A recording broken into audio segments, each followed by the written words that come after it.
Nous allons essayer de comprendre comment multiplier un nombre par 10, 100, 1000 rapidement sans effectuer d'opération.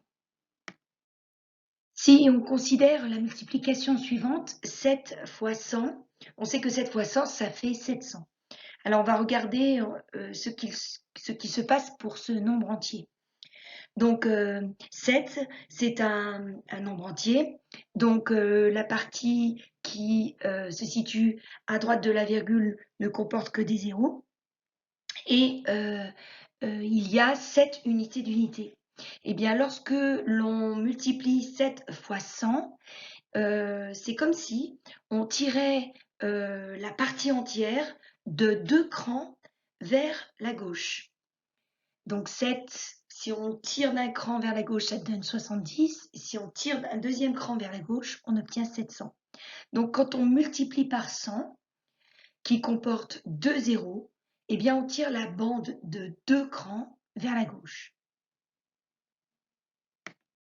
Appliquons maintenant ce que nous venons de découvrir avec une multiplication d'un nombre décimal par un nombre tel que 10, 100 ou 1000.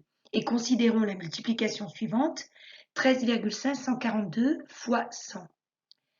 Donc nous avons vu avec l'exemple précédent, cette fois 100, que lorsque l'on multiplie par 100, qui comporte 2 zéros, on doit tirer la partie entière vers la gauche de 2 crans. 2 zéros, 2 crans vers la gauche.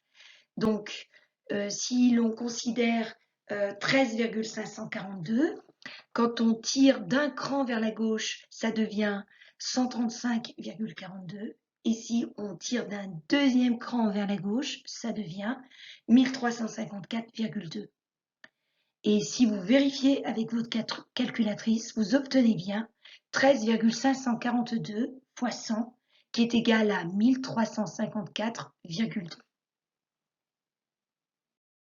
Considérons maintenant la multiplication 3 fois 1000. Quand on a 3 paquets de 1000, eh bien on a 3000.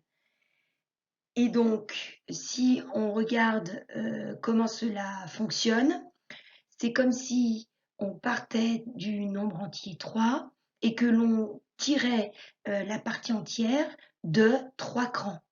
Si on part de 3 et qu'on tire d'un cran, on obtient 30. Si on tire d'un deuxième cran, on obtient 300. Et si on tire d'un troisième cran, on obtient bien 3000. Donc, il semblerait que lorsqu'on multiplie par 1000, qui comporte 3 zéros, on tire la bande de 3 crans vers la gauche. Appliquons ce que nous venons de découvrir avec la multiplication suivante, 4,12 fois 1000. Donc, comme on multiplie par 1000, qui comporte 3 zéros, eh bien, on va tirer la partie entière de 3 crans vers la gauche. Donc, partons de 4,12, tirons la partie entière d'un cran, ça nous donnera 41,2. Tirons la partie entière d'un autre cran, on obtiendra 412. Et tirons enfin la partie entière d'un troisième cran et on obtiendra 4120. Donc, le résultat de la multiplication 4,12 fois 1000, c'est égal à 4120. C'est logique, hein, si on regarde un petit peu les ordres de grandeur et qu'on considère par exemple des euros, 4,12 c'est comme si on avait à peu près dans notre porte-monnaie 4 euros. Et si on prend 1000 fois 4 euros, eh bien on obtient effectivement autour de 4000 euros. Hein, ce qui est l'ordre de grandeur de 4120. Donc cela semble correspondre au résultat que nous avons obtenu. Nous venons de voir que lorsque nous multiplions 4,12 fois 1000, nous obtenons comme résultat 4120.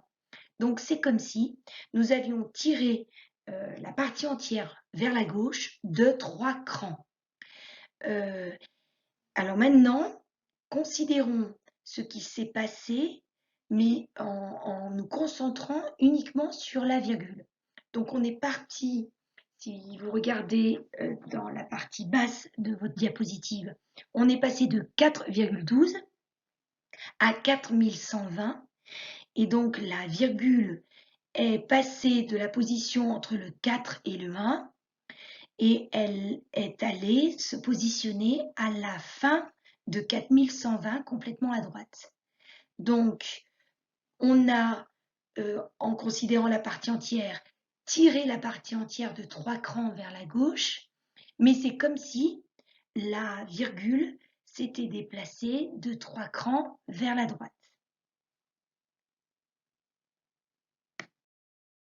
Si nous reprenons ce que nous avons vu à la diapositive précédente, nous voyons que pour calculer 4,12 fois 1000, il faut d'abord regarder le nombre de zéros qu'il y a dans 1000. Dans 1000, il y a 3 zéros. Cela nous donnera le nombre de crans, le nombre de déplacements, le nombre de bonds que l'on va faire subir à la virgule. Et nous avons vu que le déplacement de la virgule lorsqu'on multiplie s'effectue vers la droite.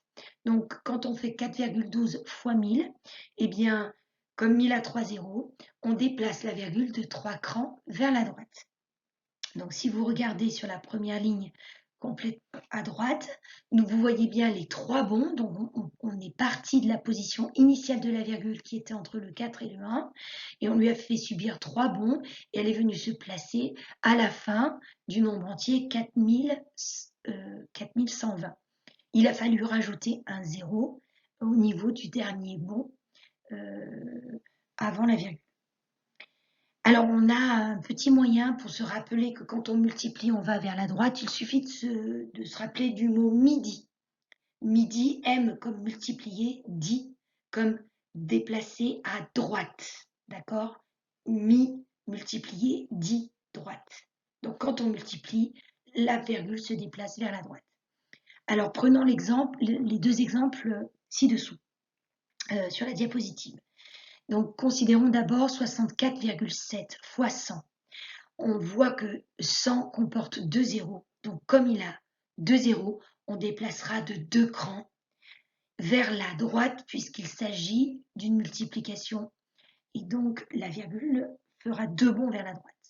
Ce qui fait que nous allons partir de la position de la virgule initiale entre 4 et 7, et après 2 bonds, elle se retrouvera, cette virgule, à la fin du nombre, complètement à droite, à la fin du nombre entier, 6470. Il faudra là aussi rajouter un 0. Considérons le deuxième exemple, 51 fois 1000. Dans 51, la virgule, elle se situe à droite de la partie entière. Elle n'apparaît pas, mais on sait qu'elle est là et on peut l'utiliser à cet endroit-là, si besoin. Comme on multiplie par 1000 et que 1000 comporte 3 zéros, eh bien on va faire 3 bonds et la virgule va se déplacer de 3 bonds vers la droite puisqu'il s'agit d'une multiplication. Donc on va partir de la position initiale de la virgule qui se situe à droite du 1, entre le 1 et le 0, on va lui faire subir 3 bonds et on va rajouter les zéros nécessaires et donc on obtiendra le nombre au résultat de la multiplication suivant 51 000. La virgule se trouvera complètement à droite de ce nombre entier et ne sera pas d'ailleurs marquée puisqu'elle n'est pas nécessaire.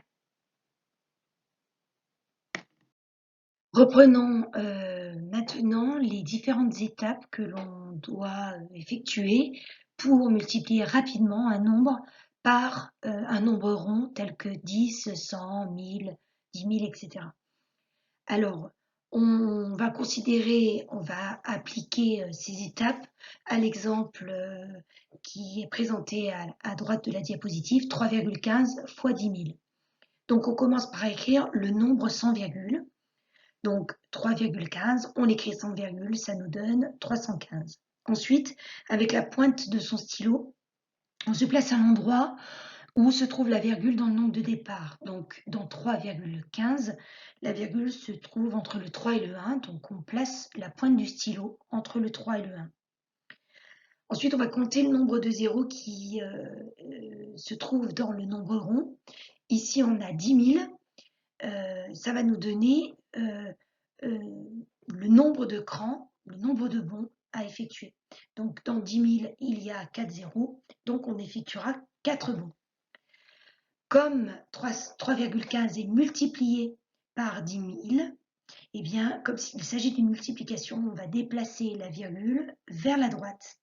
Donc, en fait, la virgule va être déplacée de 4 bonds vers la droite. Donc, on va procéder ainsi. On va partir de la position initiale entre le 3 et le 1 et on va faire subir 4 bonds à la virgule en la déplaçant vers la droite.